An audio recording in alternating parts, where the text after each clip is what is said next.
महाराज जी, क्या मेहनत करने से वो सब भी प्राप्त हो जाता है जो कि भाग्य में लिखा नहीं होता? नहीं, भजन से, भजन से प्राप्त होगा। मेहनत करोगे तो जो भाग्य में नहीं लिखा वो तुम्हें लात मार के नीचे गिरा देगा। लाख प्रयास करो, तुम्हें उठने ही नहीं देगा भाग्य। अगर भाग्य में लिखा है तो कोई प्रयास ना करो, वो अपने आप मिल जाएगा। अन मांगे आगे आवेगो, जो पल लागे पल को। लेकिन भाग्य को रौंद करके और नए भाग्य की रचना एक कर्म से नहीं होती है, भजन से होती है।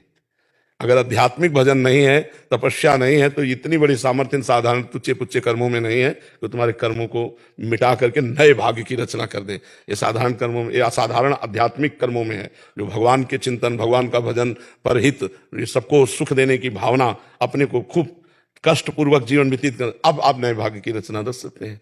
धर्म के द्वारा, अध्यात्म के द्वारा। साधारण कर्मों को तो कोई सवाल ही नहीं उठता। समझ रहे? जैसे किसी को दिखाई देता हो कि ये भजन नहीं करता है, पाप आचरण करता है, तो बहुत मेहनत करता है और सफल होता चला जा रहा है, तो अपनी मेहनत से नहीं सफल हो रहा है, उसके पूर्व के पुण्य हैं। और जिस दिन पुण्य समाप्त हो उस दिन ऐसे बम ब्लास्ट हो जाएगा, एकदम हाइड्रोजन की तरह फ्यूज हो जाएगा, क्योंकि पापाचरण वर्तमान में कर रहा है। पूर्व का पुण्य खर्चा हो गया, तो जिस समय वर्तमान का पाप और पीछे का पाप जुड़ेगा, इस समय ब्लास्ट हो जाएगा, सब मिटिया मेट हो जाएगा। एक आदमी बहुत प्रयास करता है लेकिन असफलता उसके हाथ में लगती है। वो अभी का प्रयास नहीं है, वो पूर्व का उसका जो पाप है वो टांग मार रहा है उसके प्रयास में।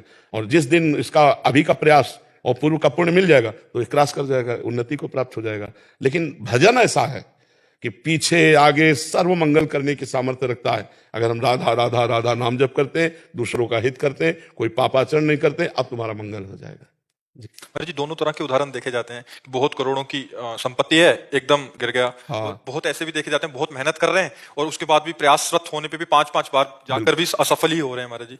तो ये मतलब ये पूर्व पूर्व के प्रारब्ध, प्रारब्ध पूर्व प्रारब्ध बहुत और जिसको सफलता मिल रही है तो पूर्व वो पुण्य। हाँ, पूर्व पुण्य, ये मतलब काटित सत्य है। बिल्कुल बिल्कुल। तभी नहीं तो फिर ऐसे जीव की गति क्या, जो चाहे सब कर ले। सब बंधे हुए हैं, कर्म बंधे हुए हैं, कर्म में बंधे हुए हैं। चाह के अनुसार भी वो नहीं कर सकते क्योंकि कर्म में बंधे हुए हैं।